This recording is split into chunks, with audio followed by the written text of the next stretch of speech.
जय हिंद साथियों, मैं एस के दुबे आपके अपने YouTube चैनल जय काव्य एकेडमी पे हार्दिक स्वागत और अभिनंदन करता हूं।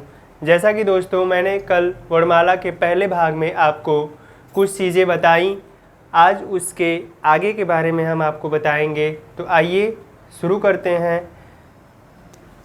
कल अंतिम पॉइंट था ओठों के आधार पर स्वरों के प्रकार। ये होते हैं सर दो। पहला होता है गोलाकार और दूसरा होता है सर जी अगोलाकार। गोलाकार और अगोलाकार का मतलब होता है कि इसमें अगर यदि आप स्वर को बोलेंगे तो आपका जो ओठ है वो गोल आकृति बना लेगा, और इसमें जो होगा सर जी वो गोल आकृति नहीं बनाएगा। इसमें कुछ वर्ण आते हैं और इसमें भी कुछ वर्ण आते हैं। तो ये रही आपकी चीज़ें ओठों के आधार पे, दो चीज़ें गोलाकार और अगोलाकार। अब आइए आपको हम एक एक चीज़ पॉइंटली डीपली बताते हुए चलते हैं। इसके आगे से आपको हम बताएंगे। तो पहला था सर जी इसमें कि उत्पत्ति स्वर के प्रकार, स्वरों के प्रकार उत्पत्ति के आधार पर, उत्पत्ति के आधार पर। इसमें हम आपको तीन बताए थे। पहला सर जी ह्रस्व स्वर, दूसरा बताए थे दीर्घ स्वर, और तीसरा बताए थे सर जी प्लुत स्वर। अब इन तीनों को हम डीपली जानेंगे। तो आइए इनको तीन भागों में अगर हम बांट दें तो पहला होगा ह्रस्व, इसी को लघु और मूल स्वर भी कहते हैं। दूसरा है दीर्घ, इसे कहते हैं सर जी गुरु, और एक नाम और है जिसका संधि, और तीसरा होता है प्लुत स्वर। ह्रस्व स्वर को ही लघु और मूल स्वर के नाम से भी जाना जाता है, दीर्घ स्वर को गुरु और संधि के नाम से भी जाना जाता है, और तीसरा है सर जी प्लुत स्वर। एग्जाम पॉइंट्स है आपके लघु और मूल स्वर, और इसमें है सर जी गुरु और संधि। पूछता है कि संधि स्वर कौन से होते हैं। तो आइए हम एक एक का अपना आपको डेफिनेशन बताते हुए चलेंगे। ह्रस्व स्वर, ह्रस्व स्वर का डेफिनेशन होता है सर जी कि जिन स्वरों के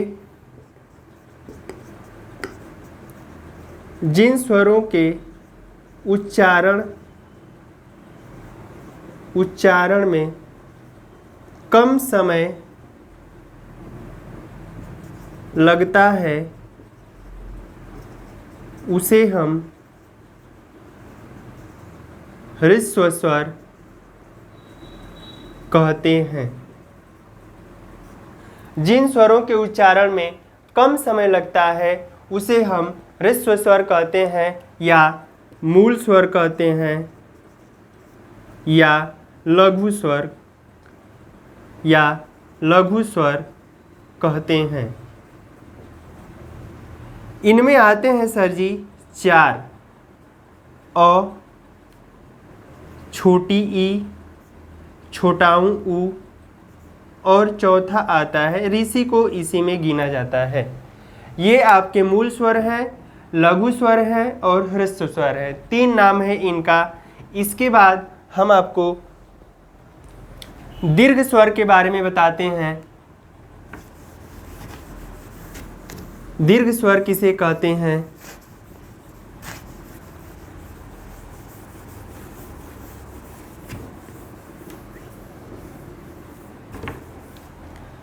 दूसरा है सर जी आपका दीर्घ स्वर। दीर्घ स्वर को ही दो नाम से और जाना जाता है, इसे ही गुरु और संधि स्वर भी कहते हैं। इसका डेफिनेशन है सर जी, जिन स्वरों के उच्चारण में ह्रस्व स्वर से थोड़ा अधिक समय लगता है, उसे हम दीर्घ स्वर कहते हैं या गुरु या संधि स्वर भी कहते हैं। इसमें सर जी आपके 11 स्वरों में से 4 को छोड़कर जो भी आते हैं तो उसको हम इसमें लिख देते हैं। तो इसमें आते हैं जैसे आ, कामा बड़ी, कामा बढ़ाऊं, कामा ए, कामा ऐ, कामा ओ, कामा ओ। ये 7 होते हैं सर जी, इनकी संख्या 7 होती है। आ, बड़ी ई, बढ़ाऊं उ, ए, ऐ, ओ, औ, 7 हैं ये। और 4 होते हैं आपके ह्रस्व स्वर में, जो मैंने पहले बताया। इसके बाद आता है सर जी तीसरा नंबर प्लुत स्वर का। प्लुत स्वर किसे कहते हैं सर जी? तो जिन स्वरों के उच्चारण में दीर्घ स्वर से भी अधिक समय लगता है, जिन स्वरों के उच्चारण में दीर्घ स्वर से भी अधिक समय लगता है, उसे हम प्लुत स्वर कहते हैं। इसमें आता है सर जी, जैसे हम किसी को संबोधन के तौर पे बुलाते हैं, किसी का नाम हो जैसे हे राम, तो जो संबोधन, जो आ कहने में हमें जो आ का खिंचाव हो रहा है, उसे ही प्लुत स्वर कहते हैं। जैसे ओम, जैसे ओम, ऐसा ओम आप अगर रामायण पढ़ेंगे, रामचरितमानस पढ़ेंगे, तो उसमें आपको ये चीज़ दिख जाएगा। जैसे राधा, राधा, तो जो ये आ का खिंचाव हो रहा है, उसे ही सर जी हम प्लुत स्वर के नाम से जानते हैं।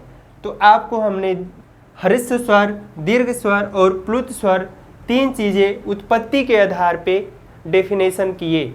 आगे चलते हैं।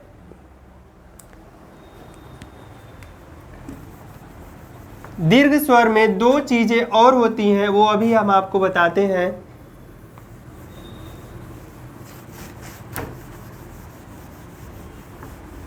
दीर्घ स्वर में इसके 2 प्रकार हैं सर जी।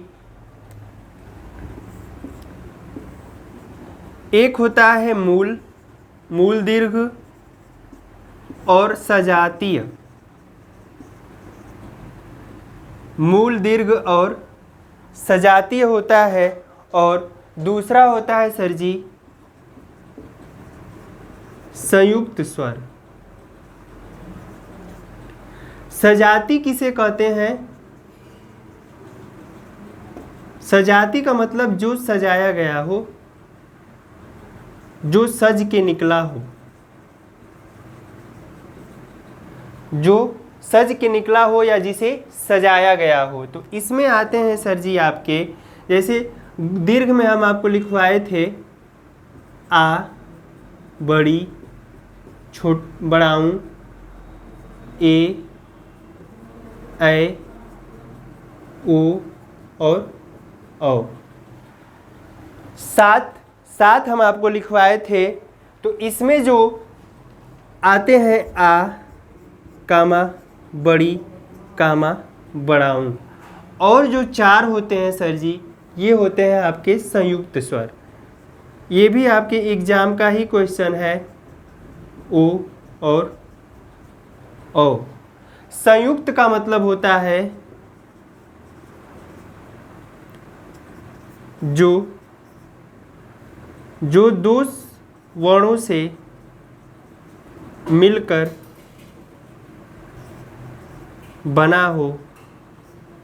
बना है। तो ए देखिए, ए, ऐ, ओ, औ। तो अ तो सभी में रहेगा,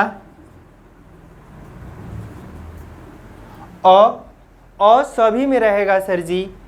तभी ये अब इनके आगे से जो वर्ण हम इसमें प्लस करेंगे, उन्हीं के हिसाब से ये एक दूसरे से क्या है, बने हैं। तो अ प्लस छोटी या बड़ी ई से ए बना। फिर ए है तो अ प्लस ए से ए बना। फिर सर जी अ प्लस उ आब्लिक बड़ाऊ से ओ बना। और सर जी अ प्लस ओ से ओ बना आपका। ये आपके हो गए ह्रस्व स्वर, दीर्घ स्वर और प्लुत स्वर। दीर्घ स्वर में 2 चीज़ें, मूल दीर्घ, सजातीय। सजाती का मतलब 3 होते हैं। ये भी पूछता है कि सजाती स्वर कौन से हैं और संयुक्त स्वर कौन से होते हैं सर जी। तो संयुक्त स्वरों की संख्या 4 होती है और इनकी संख्या सर जी 3 होती है और इनकी संख्या सर जी 4 होती है। तो ये हो गया आपके उत्पत्ति के आधार पे। आगे चलते हैं स्वरों के प्रकार में।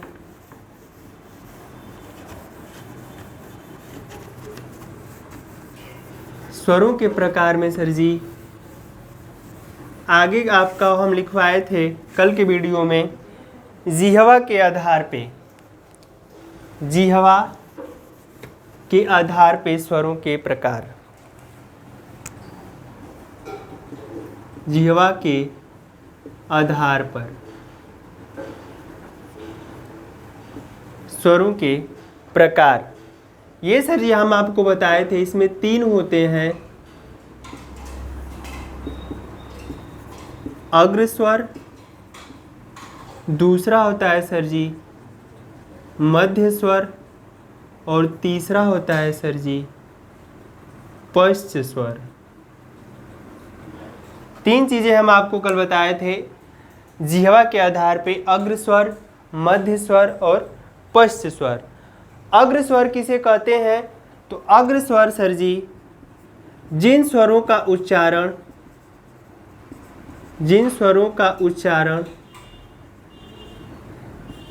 उच्चारण में जीभ का अगला भाग ऊपर नीचे उठता है, उसे अग्र स्वर कहते हैं। जिन स्वरों के उच्चारण में जीभ का अगला भाग ऊपर नीचे उठता है, उसे हम दीर्घ स्वर कहते हैं। इसमें आते हैं सर जी छोटी ई, बड़ी ई, ए और ऐ। इन चारों को यदि आप अपने मुख से बोलेंगे तो आपके जीभ का अगला भाग जो है ऊपर नीचे उठेगा, छोटी ई या। तो जिन स्वरों का उच्चारण में जीभ का अगला भाग ऊपर नीचे उठता है, उसे अग्र स्वर कहते हैं। इसमें आता है सर छोटी ई, बड़ी ई, ए और ऐ। आइए इसके बाद बात करते हैं मध्य स्वर की। तो जिन स्वर के उच्चारण में जीभ का मध्य भाग थोड़ा सा ऊपर उठता है, उसे मध्य स्वर कहते हैं। इसमें सर जी आता है केवल अ। मध्य स्वर में केवल अ आता है और इसको एक और नाम से जाना जाता है। इस अ को केंद्रीय स्वर भी कहा जाता है। केंद्रीय स्वर भी कहा जाता है। ये एग्जाम पॉइंट्स है कि केंद्रीय स्वर किसे कहते हैं। तो आप बताएंगे सर जी कि केंद्रीय, 4 ऑप्शन रहेंगे आपके जिसमें से आप चूज करेंगे। अ को केंद्रीय स्वर भी कहा जाता है क्योंकि ये जीभ के मध्य भाग के बीच से थोड़ा ऊपर उठने से, जीभ को बीच से ऊपर उठने से निकलता है। आइए बात कर लेते हैं पश्च स्वर की। पश्च स्वर में क्या होता है सर जी? तो जिन स्वरों के उच्चारण में जीभ का पिछला भाग सामान्य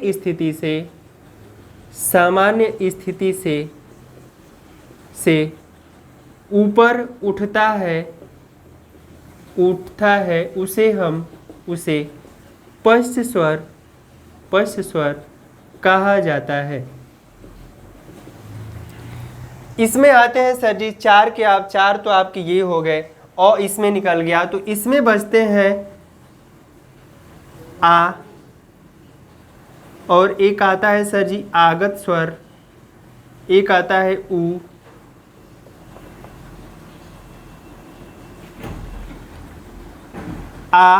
आगत स्वर और ओ,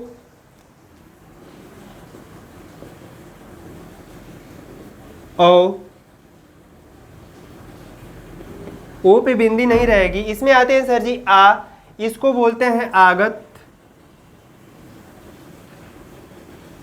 आगत स्वर का मतलब होता है कि बाहर से आए हुए स्वरों को या किसी भी वर्ण को हम आगत नाम से जाने जाते हैं। जैसे व्यंजन आप पढ़ेंगे तो उसमें ज, फ और 3 और आते हैं, क, ख, ग, 5 आए हैं और स्वर में सर जी केवल आ आया है और इसमें आपके ओ, औ और होता है छोटा ऊ और बड़ा ऊ। ये होते हैं आपके पश्च स्वर जो जीभ के पिछले भाग से उसकी सामान्य स्थिति से थोड़ा सा ऊपर उठने से ये हमारे कंठ से निकलते हैं। तो आज की वीडियो में सर जी इतना ही। हम आपके आने वाले कॉम्पिटिटिव एग्जाम में उज्जवल भविष्य की कामना करते हैं। जय हिंद साथियों।